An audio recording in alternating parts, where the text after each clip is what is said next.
Matinding pressure ang nararamdaman ni Paul Avellino at Kim Chiu sa Filipino adaptation ng K-drama series na What's Wrong with Secretary Kim. Bukod sa talagang nag-hit sa South Korea ang naturang serye, ay sikat na sikat din ang mga lead stars nitong sina Park Seo-joon at Park Min-young.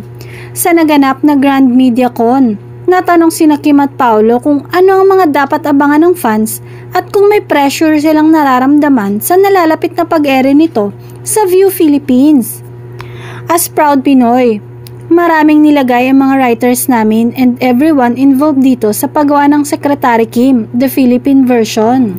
Actually, kapag pinanood mo siya side by side, medyo parehas siya pero yung story namin is more Filipino and mas nakaka-relate yung karamihan, sabi ng aktres.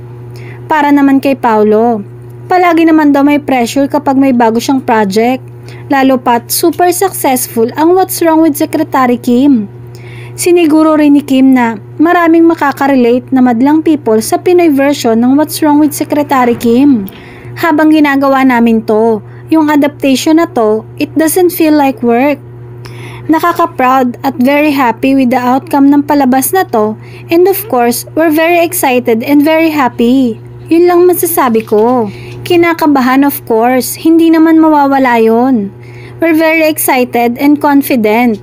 This will be a very good adaptation of What's Wrong with Secretary Kim adaptation, dagdag pa niya.